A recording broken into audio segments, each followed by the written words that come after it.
24. That is the number of major financial institutions. We are talking SWIFT, Euroclear, the DTCC, that just unveiled a unified standard for asset servicing with Chainlink. And yet, if you look at the price, Link is sitting quietly around $12. Most people see a boring chart. I see a massive divergence between price action and fundamental reality. We have a symmetric triangle coiling on the weekly timeframe, price fighting a critical moving average, and an indicator I use specifically for spotting bottoms, flashing a signal we haven't seen in months. If you think this is just another partnership announcement, you are missing the bigger picture. We are looking at a potential breakout from a structure that has been building since late 2024. Today, I'm going to show you exactly where I'm loading up, where my invalidation level sits to protect my capital, and why the data suggests this consolidation is about to resolve violently. Right now, Chainlink is trading roughly around $12. If you have been holding this token for the last few months, I know how you feel. It has been choppy. It has been frustrating. While other sectors catch a bid, Link has been stuck in this accumulation range, seemingly ignoring the broader market strength. But here's the thing about position trading. Boredom is usually where the opportunity hides.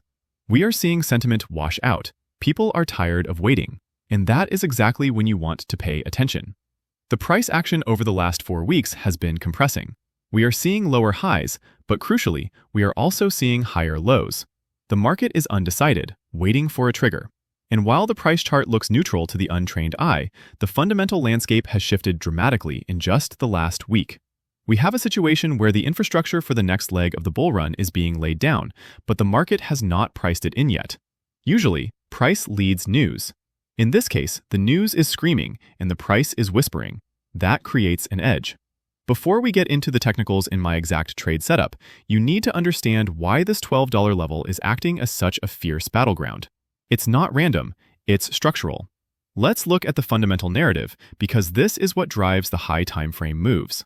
The biggest story right now is this collaboration with 24 major financial institutions. I mentioned SWIFT and Euroclear, but look at the list. We have UBS, BNP Paribas, BNY Mellon. They didn't just have a coffee meeting. They unveiled a unified standard for asset servicing, powered by AI and blockchain. This targets $58 billion in annual post-trade inefficiencies. Think about that for a second. This isn't about selling a few NFTs. This is about the plumbing of the global financial system. The market for on-chain assets graphic they released shows the scale. Hundreds of trillions of dollars across debt markets, global currency, and derivatives waiting to move on-chain.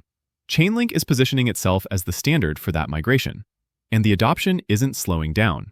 Just this week, we saw 12 new integrations across 10 different chains, including BNB Chain, Solana, and Polygon. We have seen Coinbase, Galaxy, and State Street accelerate their adoption of CCIP. This is institutional validation at the highest level. Even Grayscale is pushing this. They just launched the Grayscale Chainlink Trust ETF, ticker GLNK, with 0% fees. They are practically paying investors to get exposure to this asset. That tells you they want to capture market share aggressively because they anticipate high demand. Then you have the developer activity.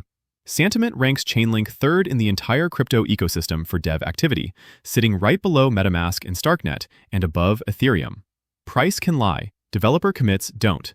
People are building on this network relentlessly. Finally, look at the Chainlink reserve. It has now accumulated over 1.2 million Link.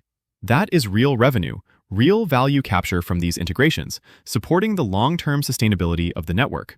So, you have record adoption, institutional standardization, and top-tier development activity. Now, let's go to the charts and see how we trade this. Pulling up the weekly chart. This is where the noise filters out and the real trend appears. First, look at the pattern. We are in a classic symmetric triangle. We have a descending trend line coming down from that local top in December 2024, which rejected price back in August. Conversely, we have an ascending trend line rising from the August 2024 lows, with retests in April, November, and just recently in December. Price is coiling tightly between these two lines. Typically, a symmetric triangle is a continuation pattern. Given the broader context, my bias is to the upside, but as a trader, I don't guess. I react to levels. Currently, price is fighting with the 200 simple moving average, that is, the green line on my chart. We are currently trading below the 10, 21, 55, and 100 EMAs. That sounds bearish, and it is resistance. But the fact that we are holding the ascending trendline support suggests buyers are stepping in every time we dip. Now, I want you to look at the volume profile on the left, the pink and blue bars. The point of control is sitting right around $14.50. This level acts like a magnet. If we break out of this consolidation, probability dictates price will want to revisit that high volume node. Let's talk about the Fibonacci levels. I have anchored this from the high of $31 in December 2024 down to the low of $8 in October. The 236 retracement level is at $13.40. That is our immediate resistance. Breaking that opens the door to the 382 at $16.79. But here's the indicator that gives me the most conviction. Look at the Heikin Ashi RSI at the bottom of the chart.